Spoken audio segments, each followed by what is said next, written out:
ऐसा विषय आज आपके बीच में बात करने का तय मैंने किया था, और यह है वो विषय, यीशु के द्वितीय आगमन में देरी होने की सबसे बड़ी वजह। इसके ऊपर मैं बात करूंगा। तो जितने फेसबुक और यूट्यूब पर हैं, मैं फिर से कहना, ये आंकड़ा है या और बढ़ गया है, देख लीजिए। जितने फेसबुक और यूट्यूब पर हैं, मैं सभी को फिर से कहना चाहता हूं कि वॉच पार्टी शेयर करना जारी रखें।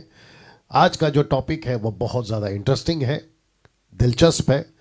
और मैं फिर से कहूँगा, जितने फेसबुक पे हैं पेज को फॉलो करें, डैनियल राज के पेज को लाइक और फॉलो करें, और डैनियल राज के यूट्यूब चैनल को सब्सक्राइब करें, आइकन बेल दबाएं। और याद रखिए, डैनियल राज सोशल मीडिया से पैसे नहीं कमाता, और ना ही फेसबुक पे किसी प्रकार का मेरा ऐड चलता है। मुझे आया था ऑफर, लोगों ने कॉल किया था, फेसबुक वालों ने, और कहा था कि आपको आपका जो वीडियो है उसके ऊपर पहले हम ऐड चलाएंगे, तो मैंने अलाउ नहीं किया। और उसकी वजह यह है कि अनवांटेड एड्स हमें नहीं चाहिए। पता नहीं किस किस के ऐड आगे डालेंगे वो लोग। बेहतर है कि अभी से हमने उनको रोक दिया है, ठीक है ना। नाउ आज का जो विषय है, जो कि ठीक आपके स्क्रीन के ऊपर है, और मैं चाहता हूं कि आप उसको बड़े ध्यान से और गंभीरता के साथ आप उसको सुने। अगर आप लोग तैयार हैं तो मैं यहां से आगे बढ़ना चाहूंगा। यीशु के द्वितीय आगमन में देरी होने की सबसे बड़ी वजह। आपने ठीक सुना, सबसे बड़ी वजह। और वो वजह है जो मैं आपके बीच में रखूंगा। लेकिन उसके पहले यीशु के आने की, यानी कि second coming of Jesus Christ की बातें, भविष्यवाणियां अक्सर की गई है। अगर मैं इसके डेप्थ में जाऊं, गहराई में जाऊं, तो मैं निकाल सकता हूं कि 16वीं सदी में, 17वीं सदी में, 18वीं सदी में, 19वीं, 20वीं और 21वीं सदी में भी ऐसे ऐसे दावे, ऐसे ऐसे भविष्यवाणियां हर युग के सेवक को, बहुत ध्यान से सुनिए, हर युग के सेवक को और हर युग के डिनोमिनेशन को यह लगता था, लग रहा है, और जब तक यीशु नहीं आता लगता रहेगा, मैं समझता हूं कि यीशु उन्हीं के युग में आ जाएंगे। जी हां, आपने ठीक सुना। और जिसके चलते वे दावा करते हैं कि यीशु आ रहा है, यीशु आ रहा है, यीशु आ रहा है। अच्छे अच्छे प्रचारक, बड़े बड़े सेवक, नेशनल इंटरनेशनल, सारे के सारे ये दावा करते हुए आपके चर्चेस में, सोशल मीडिया पर इनकी तादाद की भरमार आपको मिल जाएगी कि यीशु आ रहा है। पास्टर डैनियल राज, क्या आप यीशु के द्वितीय आगमन के खिलाफ हैं? बिल्कुल नहीं।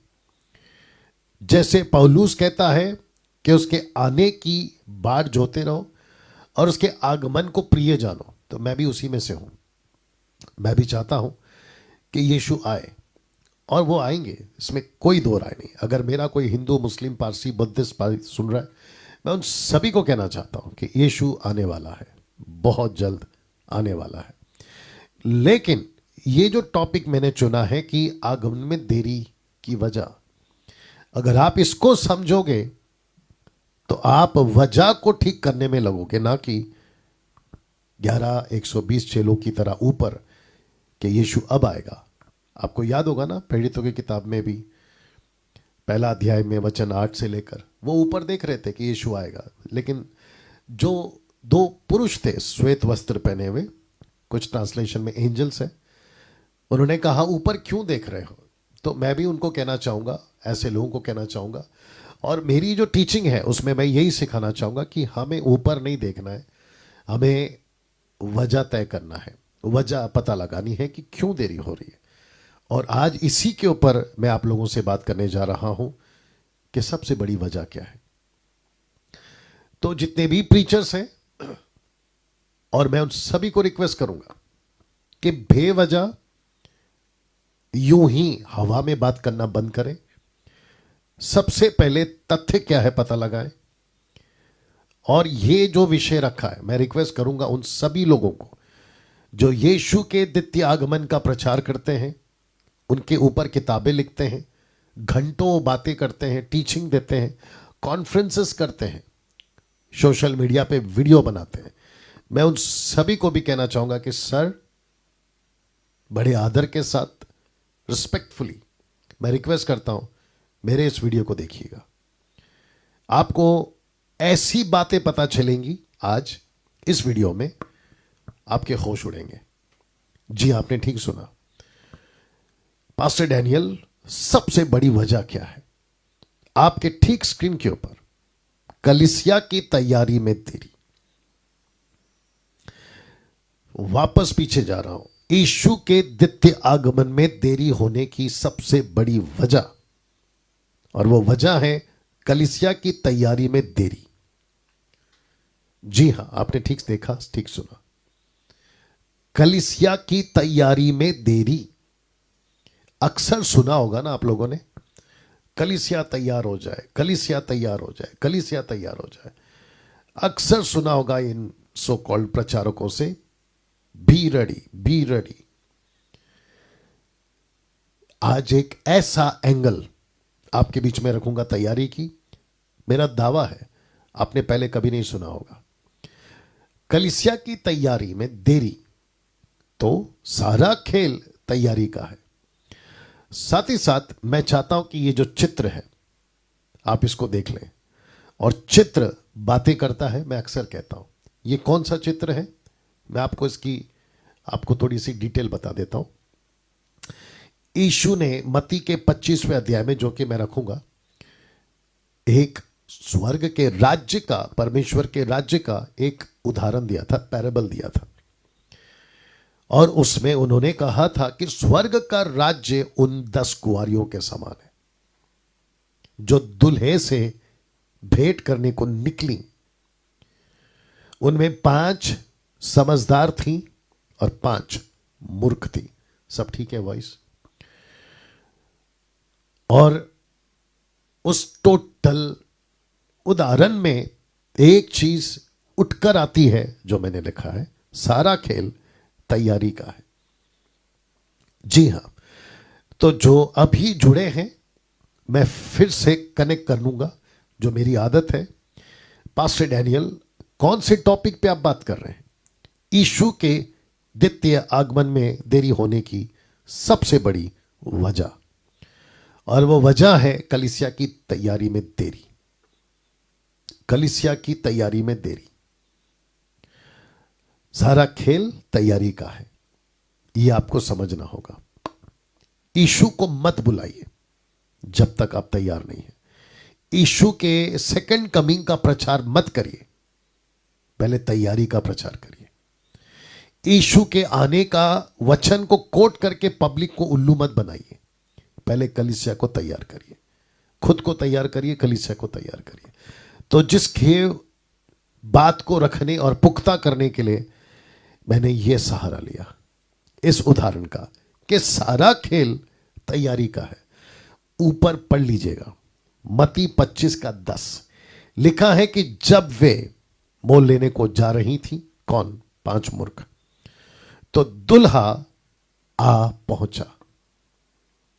और शब्द पे ध्यान दीजिए जिसको मैंने हाईलाइट किया, लिखा है जो तैयार थी। जी हां, जो तैयार थी वे उसके साथ ब्याह के घर में चली गई। तो इसको कहते हैं कि ऐसी कुछ महिलाएं थी जो तैयार थी, और ऐसी कोई 5 मूर्ख दुल्हन महिलाएं थी या दुल्हन थी जो तैयार नहीं थी। अब इसके पीछे सबसे बड़ी वजह इस कॉन्टेक्स्ट में या इस कॉन्सेप्ट में सबसे बड़ी वजह या सबसे बड़ी बात जिसके ऊपर 5 मूर्ख दुल्हन ने ध्यान नहीं दिया, और उसको मैंने कुछ ऐसा रखा है, तेल का खेल। ये देख लीजिएगा, तेल का खेल या तेल का खेल। इसके ऊपर अगर किसी को प्रचार करना है तो कर सकता है, बहुत इंटरेस्टिंग टॉपिक होगा ये, तेल का खेल। तो तेल के महत्व को नहीं समझा, और जिसके चलते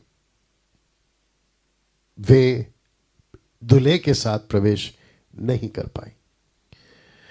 तो इसका मतलब है ये वचन के मुताबिक 25:10 के मुताबिक जो तैयार थी वे चली गई। अब आप सोच के देखिए, मैं अगर इसको थोड़ा सा पिक्चर में क्रिएट करूं या इसकी जो भूमिका है उसको अगर रचूं, तो ये ऐसा होगा कि 10 की 10 कुंवारियों ने घर से निकलने का तय किया कि दूल्हे के घर जाएंगे, यानी कि दूल्हा आएगा और हम उसके साथ जाएंगे। दूसरे शब्दों में स्वर्ग के राज्य में जाएंगे।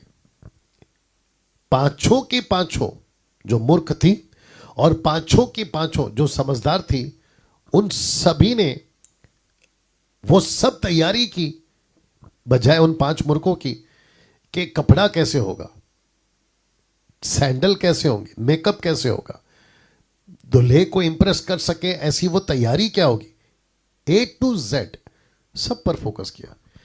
लेकिन तेल का खेल, ये तेल का खेल, आपको पता है जो सबसे इंपॉर्टेंट चीज है तेल, जो मशाल को जलाकर रख सकता है, उसी का महत्व, तेल के महत्व को नहीं समझा। किसने? 5 मूर्खों ने। और जिसके चलते ये स्लाइड मैंने रखा है, मैं चाहता हूं कि आप ध्यान दें, क्योंकि परमेश्वर का वचन बात करता है, परमेश्वर का वचन हिला देता है, परमेश्वर का वचन काट देता है। और मेरा यही आज के मैसेज में प्रयास है कि ये जो लाइन अभी मैं रखूंगा आप इसको समझे। आज भी कलीसिया तैयारी के महत्व को हल्के में ले रही है।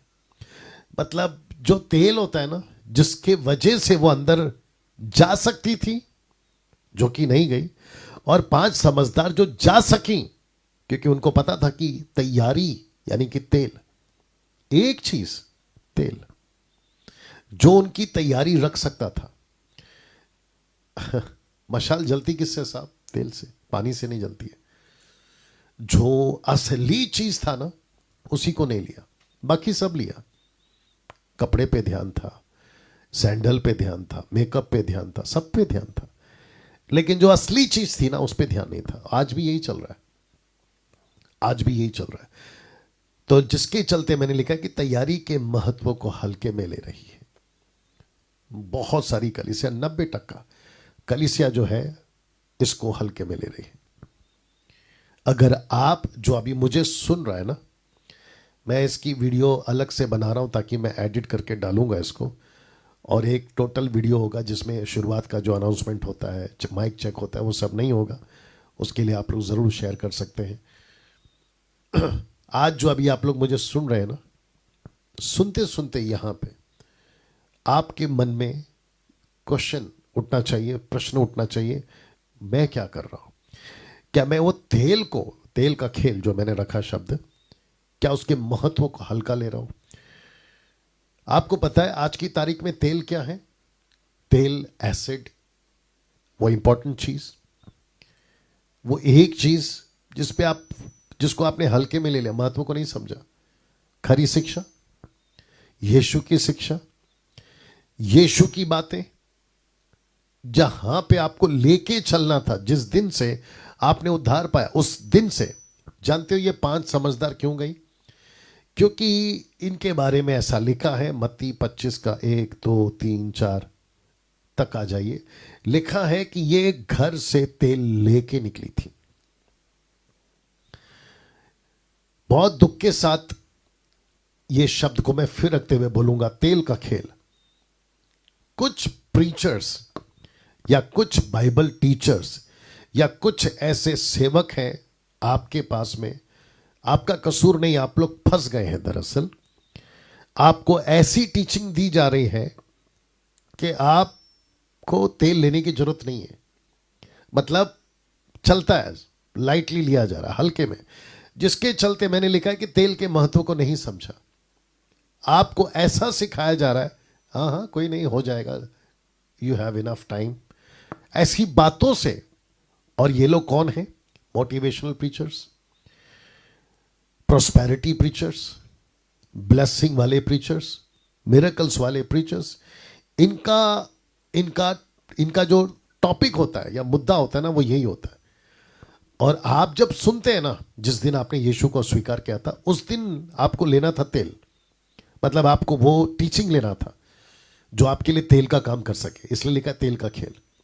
आपने उसको नहीं ध्यान दिया, बोला यीशु मिला है, प्रेज गॉड, उद्धार हो गया है, कंफर्म हो गया, थप्पा लग गया है, प्रेज गॉड, मैं चर्च में जा चुका हूं, प्रेज गॉड, मेरे हाथ में बाइबल आ गई, प्रेज गॉड, मुझे एक पास्टर मिल गया है, प्रेज गॉड। लेकिन आपने तेल पे ध्यान नहीं दिया, यानी कि सही शिक्षा। वाह, सी मसीह मंथन 2 साल से क्या कर रहा है? आपके तेल को ठीक कर रहा है, आपके लिए तेल मुहैया करवा रहा है। मैं फिर बोलूंगा, ये 10 के 10 घर से निकली थी, आपस में बात करते हुए निकली होंगी, चलती चलते बात की होंगी कि अरे आज तो पक्का कंफर्म है दूल्हे से मिलेंगे, लेकिन देरी हो गई। और जब डिले होते जा रहा था तो इनका जो तेल है ना कुप्पी में जिससे दिया जल रहा था, वो ड्राई हो रहा था, सूख रहा था। और एक वक्त पे ऐसा आ गया कि वो पूरी तरह से सूख गया और मशाल बुझ चुका था, रास्ता नहीं दिख रहा है, क्या हो रहा है कुछ नहीं पता। ऐसे टाइम पे धोखा खा गए लोग। तो मैं फिर से कहना चाहता हूं सभी को, जिस दिन से आप ये लोग घर से निकले थे ना, जिस दिन, उसी दिन तेल लिया था आपने। जिस दिन उद्धार पाया ना, उसी दिन तेल लेना था। दूसरे शब्दों में, उसी दिन आपको तैयारी की महत्वता को समझना था। खरी शिक्षा, सही टीचिंग जो आपके लिए तेल का काम करेगा, आपको बचा के रखेगा, आपको यीशु से मिलाने तक का बचा के रखेगा। अब इसी को और मजबूती देने के लिए मैं आपको एक अलग लेवल पे, और आज के टीचिंग या प्रीचिंग जो भी आप लोग कह लो, उसको और मजबूत करने के लिए एक अलग लेवल पे लेके जा रहा हूं। बस मेरी प्रार्थना है प्रभु से, और अभी इस वक्त पवित्र आत्मा से बात करते करते, कि आपको वो समझ दे, बुद्धि दे, ताकि आप बात को समझ सके। ठीक है, ये चित्र को देख लो और जो लिखा है उसको देख लो। यीशु अपने जीवन काल में मत्ती 24, मत्ती 25, मत्ती 26, इन सभी जगहों पे अपने 12 चेलों के साथ बैठकर जब बात कर रहे थे, तो यीशु के मुख से निकला था ये शब्द। क्या निकला था पास्टर डैनियल? मैं रखूंगा। मैं रिक्वेस्ट करता हूं जितने भी 900 लोग फेसबुक और यूट्यूब मिलाकर, आप लोग जो अभी मुझे सुन रहे हैं, मसीह मंथन के लोग भी इसके अंदर है, मैं जानता हूं, प्लीज ध्यान से सुनिएगा। और मैं रिक्वेस्ट करता हूं कि जो गुजराती के लोग हैं मसीह मंथन के, मेरे इस टीचिंग को अगर आप लोग गुजराती में प्रीच कर सके, बंगाली में, मराठी में, इंग्लिश में, पंजाबी में, नेपाली में, कोंकणी में, जो भी आप हमारे साथ जो लैंग्वेजेस के चर्चेस है, तेलुगु, तमिल, है ना, कन्नड़ा, आप लोग ज़रूर इसमें बात करें या इसको लोगों तक पहुंचाएं। यीशु के मुख से निकला था ये शब्द। क्या निकला था पास्टर डैनियल? जानना चाहोगे? जो आज का जो प्रचार है ना, कि यीशु के आगमन में देरी क्यों हो रही, जिसकी सबसे बड़ी वजह है, मैं रखने जा रहा हूं। हम सभी जानते हैं मत्ती 24, 25, 26 में यीशु मसीह ने ऐसी ऐसी बातें कही जो आज के दिनों के लिए बोली गई थी या आज के दिनों के लिए रखी गई थी। कई बातें की, उसमें से एक बात यीशु के मुख से निकला। इसका ये दे दो, चार्जर लगा दो। देखो चार्जर का, हाँ उसका पिन इधर है, इधर दीजिए।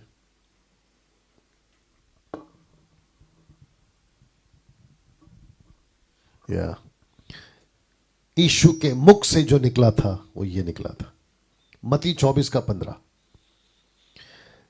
इसलिए जब तुम उस विनाशकारी घृणित वस्तु को, जिसकी चर्चा भविष्यवक्ता दानियल ने की थी, कहां की थी, ये सब रेफरेंस आपके सामने रख दिया मैंने। मैं हूं फ्रेम में और ये भी सब कुछ आ रहा है, राइट? आप इसको पॉज करके नोट कर सकते, लिख सकते, जैसे आपको ठीक लगे। वापस कहता हूं, यीशु के मुख से निकला था ये शब्द। कौन सा शब्द है? दानियल के द्वारा की गई बातें। तो यीशु ने इसको क्यों हाईलाइट किया, दानियल की बात को, अपने जीवन काल में? या थैंक यू। क्यों किया? ओके, नाउ हम सभी जानते हैं कि दानियल, बाइबल वाला डैनियल, जिसकी मैं स्टडी दे चुका हूं, ठीक है ना। द बुक ऑफ डैनियल की स्टडी दे चुका हूं, नहीं देखा तो देख लीजिएगा। रेवलेशन की स्टडी, जेनेसिस की स्टडी सब दे चुका हूं। डैनियल के मुंह से, और डैनियल एक प्रॉफिट था, और परमेश्वर ने भविष्य की बातें, एंटीक्राइस्ट की बातें, यीशु की बातें, क्या क्या घटने वाला है, सब कुछ इस नबी के द्वारा खुलासा किया था। तो इसके मुंह से, किसके मुंह से? डैनियल के मुंह से, जिसकी चर्चा यीशु ने की, एक ऐसा शब्द निकला था। आइए देखते क्या है, और जिसका कनेक्शन है एंटीक्राइस्ट से, और जिसका कनेक्शन है अंत के दिनों से, और जिसका कनेक्शन है कलीसिया में तैयारी को बिगाड़ने की और यीशु के आगमन को रोकने की, उसके ऊपर यह कनेक्शन है। दानियल 7:25, ध्यान से सुनिएगा। और वह, ब्रैकेट में एंटीक्राइस्ट, परम प्रधान के विरुद्ध बातें कहेगा। कौन? वह। कॉन्टेक्स्ट में कौन है? अगर आप पूरा पढ़ोगे तो मसीह विरोधी, एंटीक्राइस्ट। और आपको पता है दूसरा यूहन्ना 2:18, सेकंड फर्स्ट जॉन, माफ करना, second first John chapter 2:18, John कहता है कि मसीह का विरोधी अभी भी है, यानी कि पहली सदी से बोलते आ रहा हूं। इसको पढ़ते हैं, लिखा है वह, एंटीक्राइस्ट, परम प्रधान के विरुद्ध बातें कहेगा और परम प्रधान के पवित्र लोगों को पीस डालेगा। अब इसके आगे जो बोला है ना, उसके ऊपर कभी फोकस नहीं किया होगा, मेरा दावा है। और जिसने किया उसको सलूट है, लेकिन अगर जिसने नहीं किया आज करिएगा। उसके आगे का शब्द को वो कहता है और समयों और व्यवस्था के बदल देने की आशा करेगा।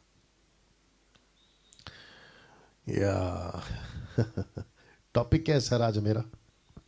क्या विषय पे बात कर रहा हूं? यीशु के द्वितीय आगमन में देरी होने की सबसे बड़ी वजह। और दानियल कहता है कि वह एंटी क्राइस्ट समयों और व्यवस्था के बदलने की आशा करेगा। दो चीज है यहां पे, समय और व्यवस्था। व्यवस्था समझते हैं ना, क्योंकि दानियल ओल्ड टेस्टमेंट का था तो वो व्यवस्था लिखेगा। और यीशु कहता है, ये वाला शब्द, यीशु कहता है कि दानियल को याद करो। इसलिए जब तुम उस विनाशकारी घृणित वस्तु को, जिसकी चर्चा दानियल कर चुका है, तो दानियल क्या कर चुका था? ये कर चुका था। उसने कहा कि एंटी क्राइस्ट यानी कि लूसीफर का kingdom, the kingdom of Satan के राज्य में ये दो बातें होगी। एक, समयों को बदला जाएगा और दूसरा, व्यवस्था को बदला जाएगा। अंत के दिनों में ये दो चीजों पे लूसीफर फोकस करेगा। जितना देरी कर सकूं करूंगा, जितना लेट करा सकूं करूंगा। किसके? यीशु के आने में। कैसे? व्यवस्था को बदल दूंगा। दूसरे शब्दों में, मैं टीचिंग को बदल दूंगा यीशु की। और आपको पता है न्यू टेस्टमेंट का पहला पुस्तक 5:19, न्यू टेस्टमेंट का आखिरी पुस्तक प्रकाशित वाक्य 22:18-19, इन दोनों जगहों पे जो वार्निंग जीसस ने खुद दी वो क्या थी?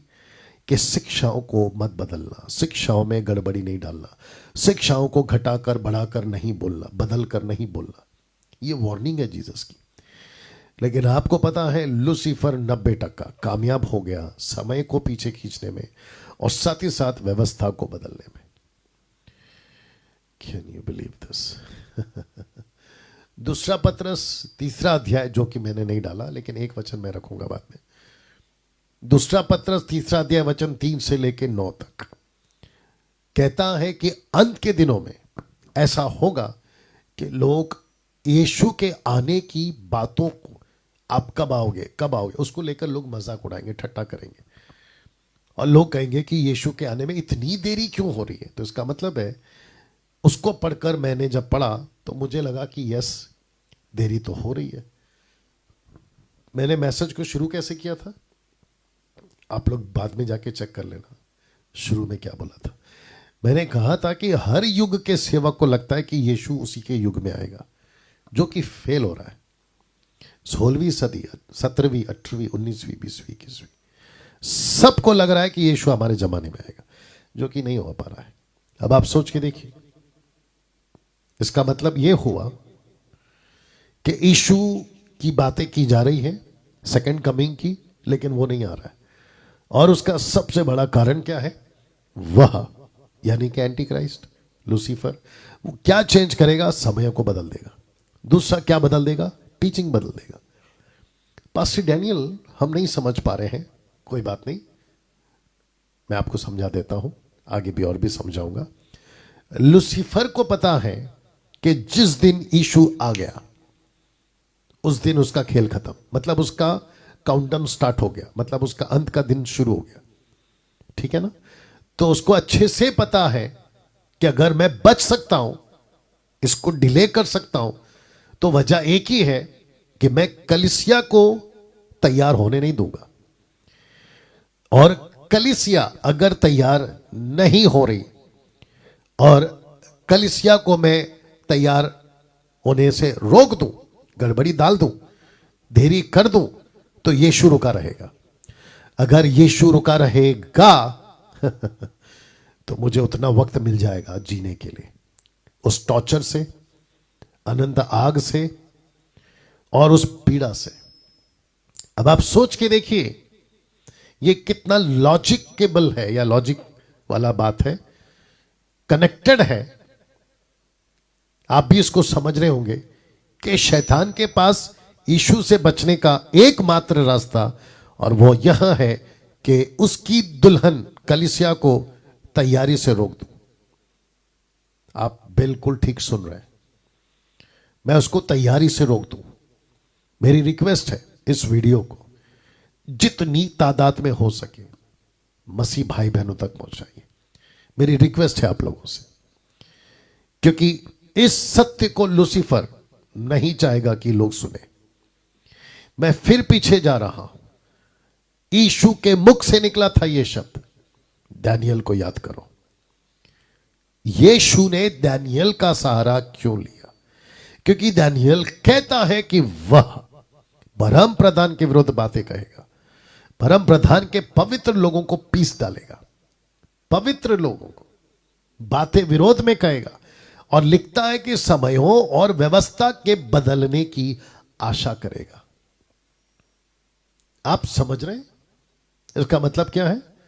इसका मतलब यह है, कुछ भी कर मैं यीशु की कलीसिया को, जो कि यीशु की एक ही कलीसिया, याद रखिएगा, एक ही कलीसिया, वन चर्च, यूनिवर्सल चर्च, सर्वव्यापी, विश्वव्यापी, जो भी बोल लो आप, एक ही कलीसिया, उसको मैं तैयारी करने से रोक दूं, और वो 90% सक्सेस भी है ना। मैं इसके अंदर एक कदम और ऊपर जाऊंगा। ये चित्र देख लीजिएगा, शैतान की एक ही योजना, तैयारी में देरी कराओ। एक ही योजना। जिस दिन से यीशु ने कहा, आपको याद होगा ना, यूहन्ना की किताब 14 का 1 से लेके 3-4 तक में, यीशु ने कहा मैं वापस आऊंगा, याद है कि नहीं? यीशु ने कहा मैं फिर आऊंगा और मैं जहां रहता हूं वहां तुमको ले जाऊंगा। दो पुरुषों ने क्या कहा? हे गलीलो, ऊपर क्या देख रहे हो? दूसरे शब्दों में उसने गलीलो क्यों कहा? कि ये वो गलीली थे जिसको मत्ती 28 का 18 मिला था, 18 से 19-20, ग्रेट कमीशन, महानाज्ञा, कि सब जातियों में जाओ, चेला बनाओ, मेरी बातें सिखाओ। Got it? या शैतान की एक ही योजना है। आप ये चित्र को ठीक से देखेंगे तो आपको दिखाई देगा कि पूरा विश्व उसके हाथ में है। देख लीजिए, पूरा विश्व उसके हाथ में। शैतान की एक ही योजना, तैयारी में देरी कराओ। क्वेश्चन है कैसे? कैसे? तो फिर से आपको याद दिला दूं, व्यवस्था को बदल दो। दानियल 7:25 जो कि मैंने पढ़वाया था, व्यवस्था को बदल दो, दैट्स इट। इनकी टीचिंग में गड़बड़ी डालो। किसकी टीचिंग में? कलीसिया की टीचिंग में। और मैं फिर कहता हूं, 90% शैतान कामयाब हो गया। तो आपको मैं फिर से पीछे ले जा रहा हूं। टीचिंग को डालने में, गड़बड़ी वाली टीचिंग को डालने में कामयाब हो गया। तो व्यवस्था बदल गई, मतलब टीचिंग बदल गई, और जब टीचिंग बदल गई तो समय ही समय मिल गया। तो लिखा है समयों और व्यवस्था के बदलने की आशा करेगा। टाइम लेट हो रहा है, यीशु नहीं आ रहा है।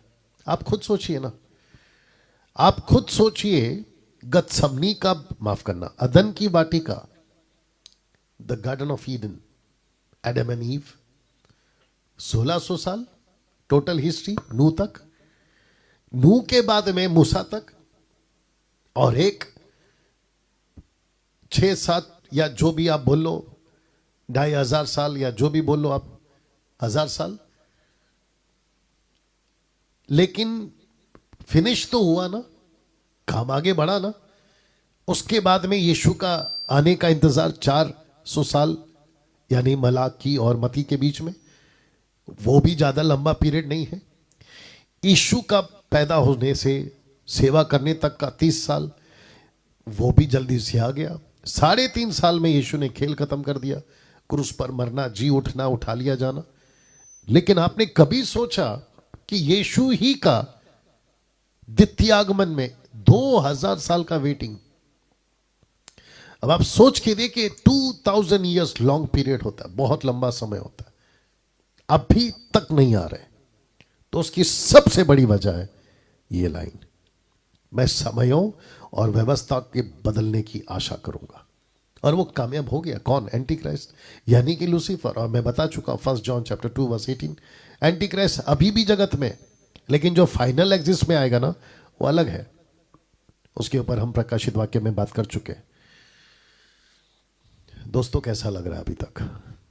क्या आपका दिमाग हिला? यहां कुछ हो रहा है? मैंने इसलिए कहा था शुरू में, ये आपको हिला देगा प्रचार। क्या कभी आपने इस लूसीफर की योजना, जो एक ही है पूरे विश्व में, कैसे तैसे करके मैं देरी करा दूं? आपको मैं कुछ बातें बताता हूं, और ये भी मैं रख चुका हूं कि कैसे व्यवस्था को बदल दो। That's it. मैं आपको बताऊं, इस लूसीफर ने दुनिया में ऐसी तरक्की लाई है जो कि अच्छी है, लेकिन उसके पीछे का हिडन एजेंडा, रहस्य छुपा हुआ, वो क्या है पता है? लोगों को व्यस्त कर दो, बिजी कर दो हर चीज में। हम हर चीज में आज तरक्की कर रहे हैं। आदमी चांद तक जाकर एक तरक्की है। अभी 5G आ जाएगा कुछ ही महीनों में, वो एक तरक्की है। बॉलीवुड, हॉलीवुड, टॉलीवुड, जो कि सबसे ज्यादा लोगों के दिमागों में घुस गया है, उस पर तरक्की लोगों ने पाली है। इंफ्रास्ट्रक्चर्स तरक्की पर है।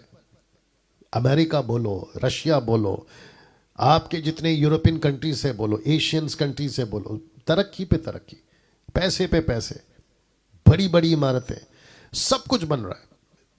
15-20 साल पहले मोबाइल नहीं था, आज मोबाइल का जमाना है। देख लीजिए आप किस लेवल पे जा रहा है।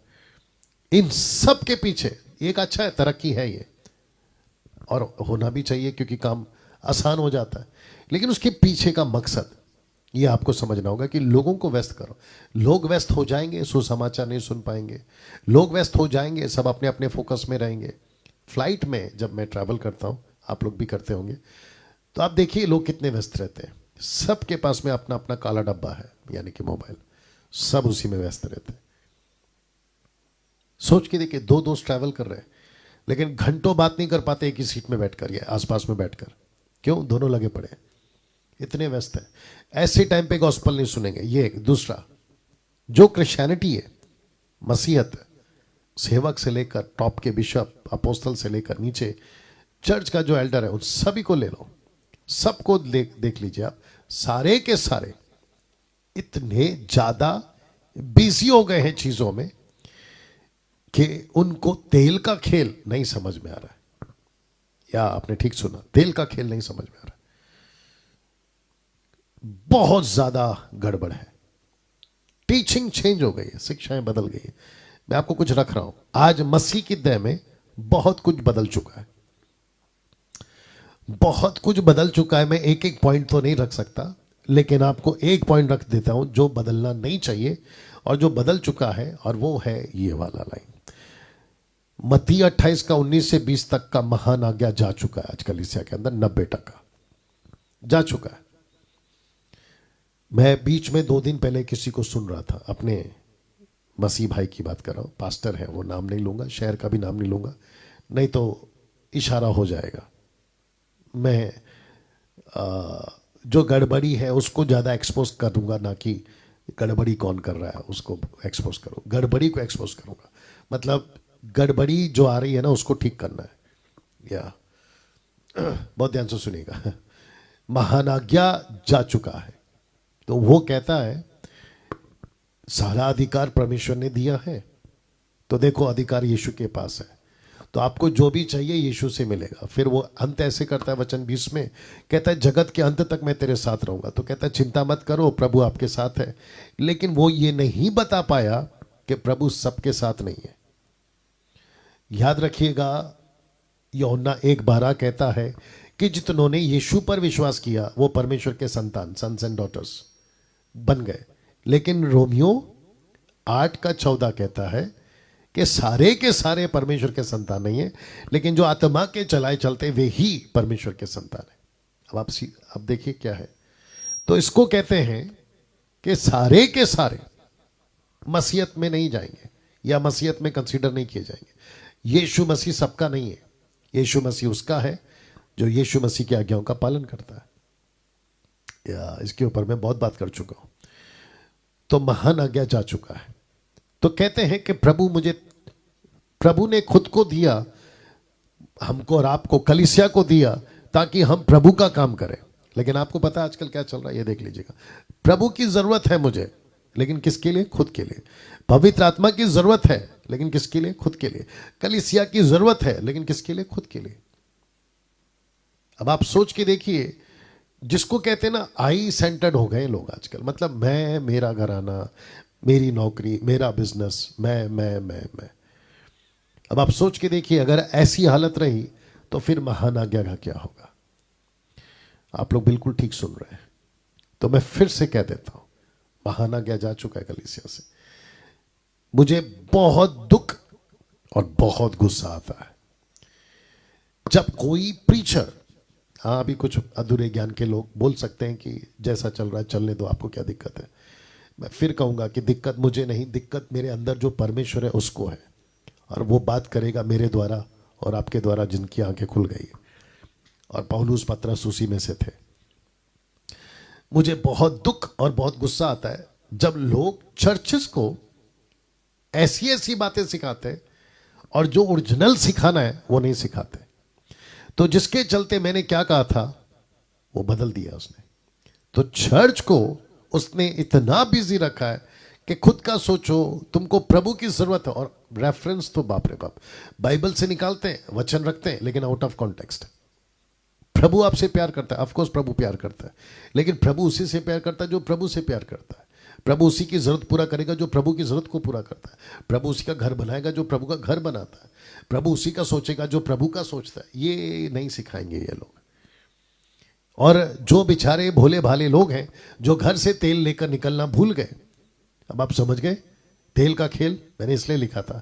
जो घर से तेल लेना भूल गए, दूसरे शब्दों में उनको सिखाया ही नहीं गया कि you need to carry your oil with you, आपको आपका तेल आपके साथ में लेके चलना, ये नहीं सिखाया गया और वो बेचारे फंस गए। तो ये सारा चीज में आ जाते हैं कि मुझे प्रभु चाहिए खुद के लिए, मुझे पवित्र आत्मा चाहिए खुद के लिए, मुझे कलीसिया चाहिए खुद के लिए। वाह, आज थोड़ा सा टाइम ज्यादा हो जाएगा, बर्दाश्त कर लीजिएगा, ठीक है ना। तो मैं फिर कहता हूं, महान आज्ञा जा चुका है।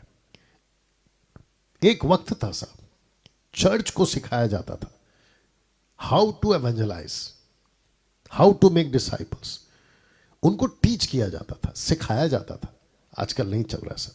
90% तो नहीं दिखता है। पास्टर डैनियल आपको कैसे पता? तो फिर आप मेरे को बताओ कि 90% होता है। मैं अपनी बात को वापस ले लूंगा या नहीं बता पाओगे। तो फिर कहता हूं नहीं, आजकल महान आज्ञा तो खत्म हो गया।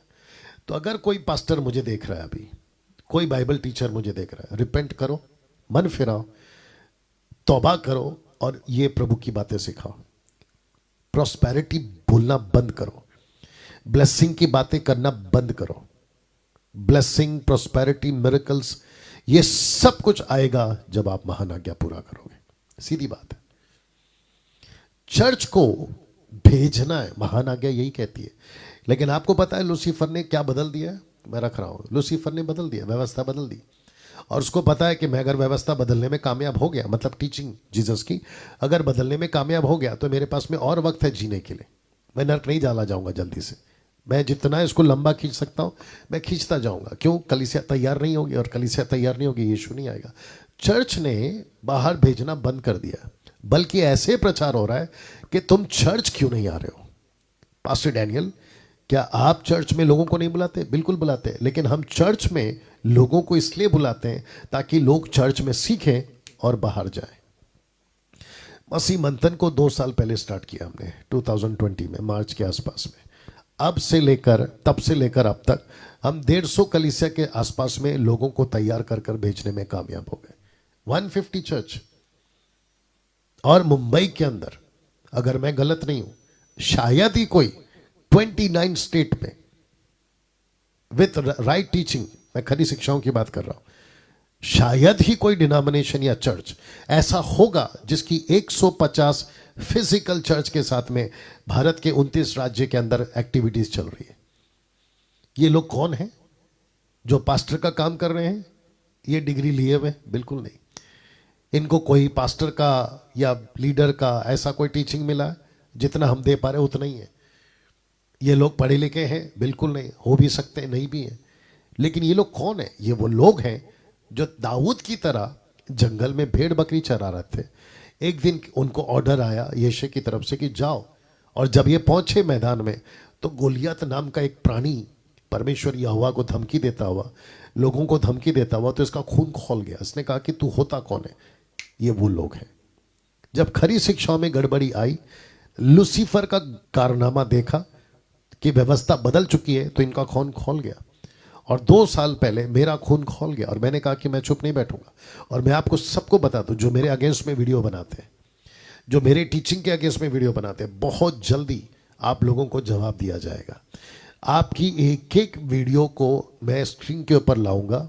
आपकी जितनी भी स्टेटमेंट्स है मैं उसको स्क्रीन के ऊपर लाऊंगा, और मैं पब्लिक को बताऊंगा कि तुम लोगों का बाइबल का नॉलेज देखो कितना है, 0।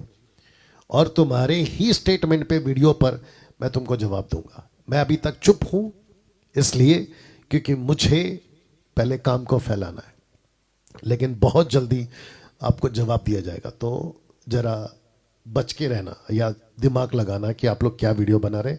मुझे आपसे किसी से व्यक्तिगत कोई दिक्कत नहीं है, लेकिन टीचिंग को बिगाड़ोगे तो मेरा खून खौलेगा।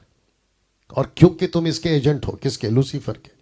और उसकी कचरा तुम कलीसिया में डाल रहे हो, जो कि हम बर्दाश्त नहीं करेंगे, और जिसको मैं बोलते आ रहा हूं कि हम चुप नहीं बैठेंगे।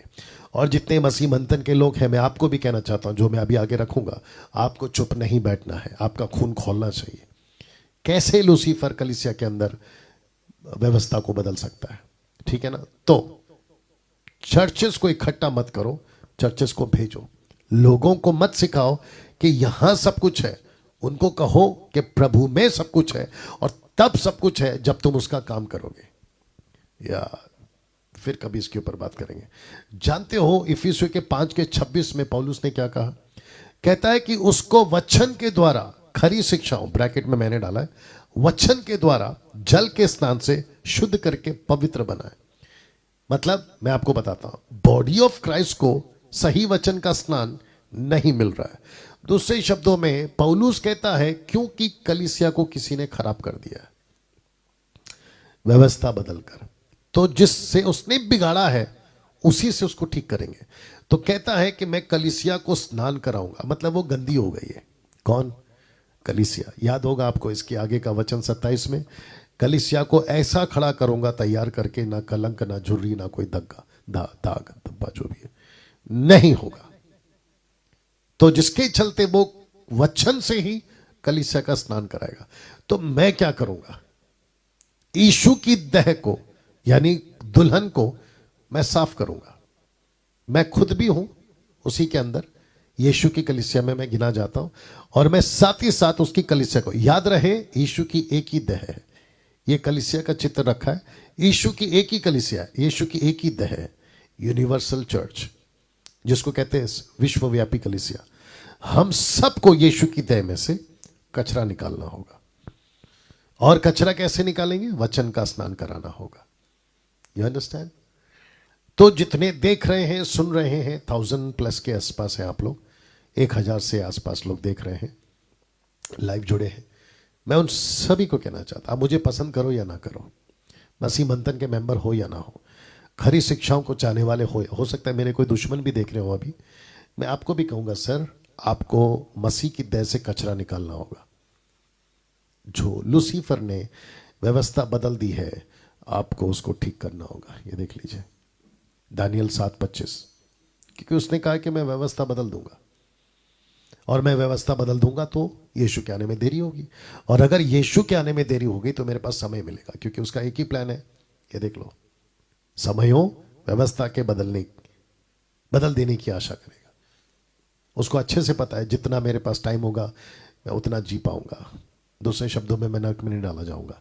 तो यीशु की कलीसिया को, हम सबको यीशु की देह में से कचरा निकालना होगा, दूसरे शब्दों में वचन का स्नान कराना होगा ना।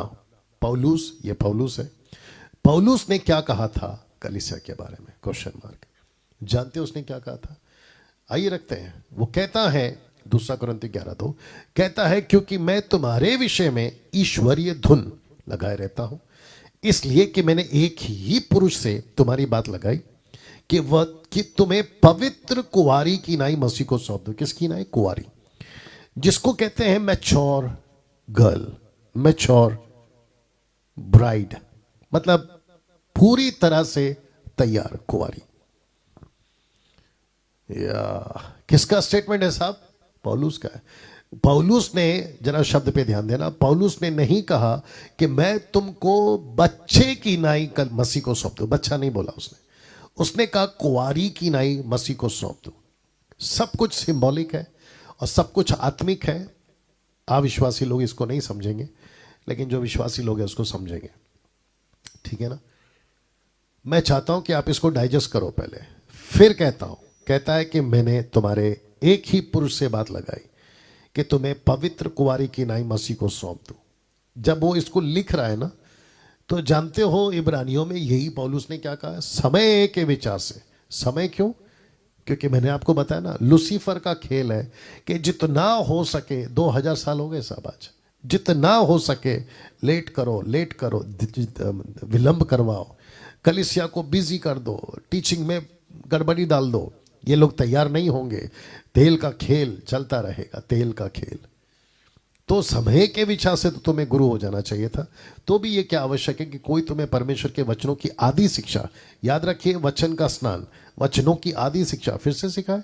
ऐसे हो गए हो कि तुम्हें अन्न के बदले अब तक दूध ही चाहिए, क्योंकि दूध पीने वाले बच्चे को तो धर्म के वचन की पहचान नहीं होती, क्योंकि वो बालक है। पर अन्य सियानों के लिए, जिनके ज्ञानेंद्र अभ्यास करते करते भले बुरे में भेद करने के लिए पक्के हो गए। इसका मतलब है कि बच्चा लूसीफर की टीचिंग को फर्क नहीं कर पाएगा। इसलिए जब मैं बीच में फेसबुक पे फोटो डालता था, पोस्ट डालता था, तो मैं ऊपर लिखता था कि अधूरे ज्ञान वालों के लिए मेरा मैसेज जो है या पोस्ट जो है वो पसंद या काम नहीं आएगा, वो नहीं समझ पाएंगे। तो मेरा क्वेश्चन है, ये फोटो देख लीजिए आप, लड़की जिसका जिक्र पौलुस ने किया था, पवित्र कुंवारी की नाई। तो मेरा क्वेश्चन है, क्या दुल्हन बच्ची होनी चाहिए या मैच्योर, परिपक्व? आपको पता है आज की तारीख में देख लीजिए, आज इस बच्ची दुल्हन को कोई भी उल्लू बनाकर तैयारी से वंचित कर रहा है। पता है क्यों? क्योंकि दुल्हन को पौलुस कहता है मैं पवित्र कुंवारी की नाई तैयार करना चाहता हूं, लेकिन वक्त इतना जा चुका है कि ये बच्ची बड़ी ही नहीं हो रही है। बच्ची मतलब कौन? कलीसिया। Can you believe this? अब मुझे आप लोग बताइए। तो जितने देख रहे हैं, मैं उन सभी से पूछना चाहूंगा, आपकी बात कर रहा हूं, क्या आप लोग मैच्योर हो गए हैं? जिसको पौलुस कहता है कि भले बुरे का ज्ञान तुमको आ गया है। आपको आजकल ऐसा हो गया कि कोई भी उल्लू बनाकर जा रहा है। एक लीडर है मसीह मंथन का, जिसको हमने ग्रुप से निकाल दिया है 1-4 दिन पहले, मसीह मंथन से निकाल दिया। उसका नाम है राजेश स्टीफन, मुंबई का है वो। अब उसकी मूर्खता ये हो गई क्योंकि लूसीफर कामयाब हो गया उसको बदलने में। वो कहता है कि मंदिर का प्रसाद, किसी भी प्रसाद मंदिर का, मसीह लोग खा सकते हैं, जबकि बाइबल उसकी इजाजत नहीं देती। पौलुस का आउट ऑफ कॉन्टेक्स्ट और जो कुछ लिखा है ना, वो सब यदि में है। पौलुस कहता है यदि कोई इफ एनीवन उसको उठाकर ये मूर्ख ने डॉक्ट्रिन बना दी और वो कहता है कि मैं तो सिखाऊंगा, खाऊंगा, खिलाऊंगा, हद है इसकी। तो तब जाकर और भी कुछ लोग हैं। एक बंदा है, उसका नाम है डेविडसन, वो भी एमएमबी के साथ में था। वो पैसे के चक्कर में गया, पैसे के चक्कर में। तो कुछ लोग हैं और एक व्यक्ति है रमन राय, वेस्ट बंगाल का। करेक्शन नहीं करना है उसको, मतलब अपने जीवन में सुधार नहीं लाना है। राजा दाऊद को सुधार किया था तो नम्रता से स्वीकार किया। राजा शाऊल को जब सुधार किया तो अहंकार आ गया, बोला मैं नहीं सुधरूंगा, मैं नहीं बदलूंगा। और इसको कहते हैं ना हेकड़ीपना, वो आ गया। लेकिन मसीह मंथन खरी शिक्षा को लेकर चलता है, जिसके चलते हमने उसको भी निकाल दिया। और वापस कहता हूं, जितने एमएमबी के लोग हैं ध्यान से सुनिएगा, मसीह की देह में हम कचरा नहीं पालेंगे यूनिवर्सल चर्च में, या ये बात आप ध्यान रखें। तो जिसके चलते आज इस बच्ची दुल्हन को कोई भी उल्लू बनाकर तैयारी से वंचित कर रहा है। याद रहे, यीशु बच्ची दुल्हन के लिए नहीं आएगा। हाँ, ये जो बच्ची है ना, मैंने जानबूझ के दुल्हन के कपड़े में रखा है इसको। यीशु इसके लिए नहीं आएगा। कैसा लग रहा है दोस्तों? जबकि पौलुस कहता है पवित्र कुंवारी, ये देखो पवित्र कुंवारी, कुंवारी मतलब समझते हैं अच्छा खासा मैच्योर हो गई हो, परिपक्व हो गई है। लेकिन अभी क्या चल रहा है? बच्चे वाला चल रहा है। तो 90% आज कलीसिया क्या है पता है? 90% कलीसिया बच्चे वाला हरकत। और उनका जो पास्टर है, सेवक, वो उनको पालने पोसने में लगा हुआ है और ऐसे ऐसे प्रचार करता है कि उनको अच्छा लगे। चॉकलेट, लॉलीपॉप, पॉपकॉर्न, है ना, इस टाइप का प्रचार हो रहा है आजकल कि आपके साथ प्रभु है, चिंता मत करो। और ये बेचारे भोले भाले लोग फंस रहे। और इन सब के पीछे मास्टरमाइंड कौन है? बता चुका हूं, दानियल 7:25, या व्यवस्था को बदलेगा। जिसके चलते देरी क्यों हो रही है? गलतियों 6:9, क्योंकि यदि हम ढीले ना हो तो ठीक समय पर कटनी काटेंगे। 4:19, हे मेरे बालको, जब तक तुम में मसीह का रूप ना बन जाए तब तक मैं तुम्हारे लिए फिर जचा किसी पीड़ा सहता हूं। इसका मतलब यह हो गया कि पौलुस कहता है वक्त रहते सुधर जाओ। फिर कहता है कि जब तक तुम नहीं परिपक्व नहीं होगे, मैच्योरिटी में नहीं आओगे, मुझे तकलीफ होती रहेगी। See this? अब प्रश्न उठता है, कलीसिया को तैयार करने का काम हम सबको करना होगा। हम सबको करना होगा। You understand? हम सबको करना होगा। आज 90% कलीसिया बिगड़ गई है। जी हां, आपने ठीक सुना, 90% कलीसिया बिगड़ गई है।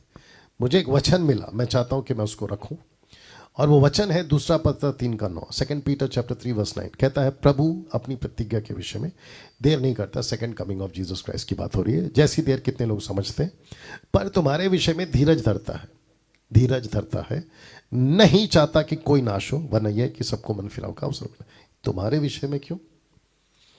कॉन्टेक्स्ट में ऊपर से पढ़ते आओगे ना तो अक्सर हमको लगता है कि अविश्वासी की बात हो रही है, लेकिन लिखा है तुम्हारे विषय में, इसलिए मैंने इसको हाईलाइट किया। मतलब जो प्रभु में ऑलरेडी है, अपोस्तल, प्रॉफिट, बिशप, पास्टर, ये वो, कहता है कि तुम्हारे विषय में धीरज धरता है, नहीं चाहता कि कोई नाश हो, वरना यह कि सबको मन फिराव का अवसर मिले। तो मन फिराओ, क्योंकि आपने कलीसिया को बिगाड़ दिया है। कलीसिया बिगड़ी क्यों है? क्योंकि कलीसिया बच्ची है। ये देख लो, कलीसिया बच्ची है। कोई भी उल्लू बना रहा है आजकल, अन्य भाषा के नाम पे सबसे ज्यादा उल्लू बन रही है कलीसिया। अन्य भाषा मतलब gibberish, not original one, glossa, Lucifer का लैंग्वेज। ये कहते हैं हेवनली लैंग्वेज, एक भी रेफरेंस नहीं है, वो बात अलग है, लेकिन ये है पक्का लूसीफर का लैंग्वेज। कैसे पास्टर डैनियल? जो चीज प्रभु का नहीं है और जो चीज बाइबल में नहीं है और आप उसको घुसा रहे हो और लेकर आ रहे हो, तो दूसरा किसका है साहब? बोलने की जरूरत नहीं, लूसीफर का है। अगर दिन है तो उसके बाद क्या आएगा? रात आएगी। और अगर रात है तो उसके बाद क्या आएगा? दिन आएगी। सिंपल। एक के बाद क्या आता है? दो। दो के पहले क्या आता है? एक। सिंपल। वैसे ही जो चीज प्रभु में नहीं है वो शैतान का है, और जो चीज शैतान का नहीं है वो प्रभु का है। दो ही तो राज्य है दुनिया में, एक उजाले का और एक अंधेरे का। तीसरा कहां है साहब? या लूसीफर ने इस बच्ची को, कलीसिया बच्ची को, कौन सा रेफरेंस है ये वाला, कलीसिया बच्ची को उल्लू बना के रखा हुआ है। और कलीसिया बच्ची, अगर आप लोग अभी देख रहे हो, बच्ची दुल्हन अगर तुम देख रही हो, कलीसिया तुम देख रही हो, और अगर आप इसके टीचिंग के बावजूद अगर नहीं सुधरे तो लूसीफर कामयाब होता रहेगा। और प्रभु कहता है कि मैं धीरज रखा हूं, सी दिस, प्रभु कहता है मैं धीरज रखा हूं, ये वाला क्यों, ताकि तुमको मन फिराव का अवसर मिले, तुमको मन फिराव का अवसर मिले। अब मेरा एक क्वेश्चन है इसके अंदर, आपको मन फिराने के लिए टीचिंग कौन देगा कि तुम मन फिराओ, आपको सुधारेगा कौन? तब जाकर मैंने ये रखा कि मसीह मंथन बैठक को इस तैयारी की मुहिम में जुड़ना होगा। क्या पुरुष क्या स्त्री, सबको जुड़ना होगा। तो जितने मसीह मंथन के लोग हैं, मैं आपको आज खुली छूट दे रहा हूं, खुली छूट। मसीह मंथन का डायरेक्टर मैं डैनियल राज, मसीह मंथन का कर्ता धर्ता मैं डैनियल राज, प्रभु का सेवक मैं डैनियल राज, आप सभी को खुली छूट देता हूं। जाइए और बच्ची दुल्हन को मैच्योर करिए, बच्ची दुल्हन को परिपक्व बनाइए। और हम सब का टारगेट यही होना चाहिए। प्रकाशित वाक्य 19:7 क्या लिखा है पता है? आओ हम आनंदित और मगन हो और उसकी स्तुति करें, क्योंकि मेमने का ब्याह आ पहुंचा है और उसकी पत्नी ने, बच्ची ने नहीं, पत्नी ने अपने आप को तैयार कर लिया है। यहां आप ताली बजा सकते हैं, प्रभु को धन्यवाद दे सकते हैं। तो मैं फिर कहता हूं, मैं आपको खुली छूट दे रहा हूं, जाइए बच्ची दुल्हन को परिपक्व बनाइए। सबसे इंपॉर्टेंट चीज, फोन कर करके उनके साथ अपॉइंटमेंट लीजिए, उनको कहो कि हम आपके घर आना चाहते हैं, या खुद उनके घर चले जाइए। आपका कुछ पैसा खर्चा होगा, कोई बात नहीं, जितनी आपकी ताकत है करिएगा। जितने भी महाराष्ट्र के स्टेट से लेकर गुजरात के, राजस्थान के, हरियाणा के, क्या कहते हैं, हिमाचल के, जम्मू के, कश्मीर के, वेस्ट बंगाल के, झारखंड के, सिलीगुड़ी के, उधर नेपाल के, कर्नाटका, आंध्रा, तेलंगाना, तमिलनाडु, आप मतलब जहां कहीं के, उत्तर प्रदेश, बिहार, मध्य प्रदेश, अगर कोई और छूट गया, 7 सिस्टर्स नॉर्थ के, उन सभी को, सभी स्टेट्स के लोगों को जो मसीह मंदिर से जुड़े, मैं आपको कहता हूं जाओ, जबरदस्ती जाओ। और सबसे ज्यादा आपको खुद मजबूत होना है, खास करके अन्य भाषा के टीचिंग में, जुडियाज्म के टीचिंग में, ताइथ एंड ऑफरिंग के टीचिंग में। मैं बता चुका हूं शुरू में, मैं फिर कहता हूं कि ओल्ड टेस्टमेंट के अंदर जो ताइथ लिया जाता था, वो ताइथ का कॉन्सेप्ट न्यू टेस्टमेंट में नहीं चलेगा। वो यहूदियों के लिए 3 कारणों से ताइथ लिया जाता था। एक, लेवियों के लिए, ताकि उनका घर चल सके, जितनी यहूदियों के जो फेस्टिवल होते थे उसके लिए पैसे की जरूरत होती थी, तो उसके लिए लिया जाता था। और तीसरा, गरीबों के लिए। न्यू टेस्टमेंट के अंदर यीशु कहता है कि जिसको जैसा ठीक लगता है, पौलुस के द्वारा कहा, उसको वैसा देना है। और कलीसिया की जरूरत है तो बिल्कुल देना है, लेकिन किसी प्रकार का ताइथ का टैग लगाकर, दशमांश का थप्पा लगाकर नहीं लेना है। तो कलीसिया को मैच्योर करो, ये आपका काम है, मेरा काम है, और यही काम मैं करता रहूंगा। और बहुत जल्दी मसीह मंथन बैठक का ऑफिस मुंबई के अंदर, जिसको हम कहते हैं हेड ऑफिस, उसकी ओपनिंग होगी। मैं आपको सारा डिटेल दूंगा। और जो अभी देख रहा है, इस मुहिम के साथ हम चल रहे हैं, ये वाला हम तैयार करना चाहते हैं कलीसिया को खरी शिक्षाओं के साथ। क्योंकि लूसीफर ने दानियल की किताब उसका 7 का 25 में उसने टीचिंग बदल दी है। ये देख लीजिएगा, मैं इसी स्लाइड के साथ एंड करूंगा। कहता है कि मैं व्यवस्था को बदलूंगा ताकि मुझे समय मिल जाए। तो देरी क्यों? तेल का खेल। तेल नहीं ले रही है। तेल मतलब जो उनकी मशाल को जला के रख सकती है। क्या है वो तेल? खरी शिक्षा। क्या है वो तेल? Right teaching. धोखा नहीं खाना, नहीं फंसना, नहीं तो गड़बड़ हो जाएगा। अगले वीडियो के साथ फिर मुलाकात होगी। एक प्रार्थना के साथ समाप्त करेंगे। सृष्टिकर्ता पिता, तेरा धन्यवाद इस शिक्षा को प्रभु मैं कहता हूं कि लोगों तक पहुंचा प्रभु, उनका दिल, उनका हृदय झंझोड़ दे प्रभु। वचन कहता है तेरा वचन बिना काम किए नहीं लौटेगा, यशाया 55:11। मैं कहता हूं प्रेरितों की किताब 2 का 37 में कहता है कि जब पतरस ने बात करी तो लोगों का हृदय छिद गया। ऐसा ही इस वीडियो के साथ हो प्रभु। जो जो इस वीडियो को देखेगा वो सारे के सारे मन बदलाव करें और बच्ची दुल्हन से परिपक्व पत्नी या दुल्हन बनकर तैयार हो, यीशु के नाम से आमीन। ना दोस्तों, ये वीडियो को खूब शेयर करें। और साथ ही साथ आप जानते हैं मसीह मंथन बैठक कई तरीकों से काम करता है। आपका जो सपोर्ट है वो आता रहे ताकि हम काम को आगे बढ़ाते रहें और इसकी जो चाल है उसको हम ना कामयाब होने ना दें, बल्कि प्रभु की योजना को कामयाब करें। अपना ख्याल रखें। जय मसीह।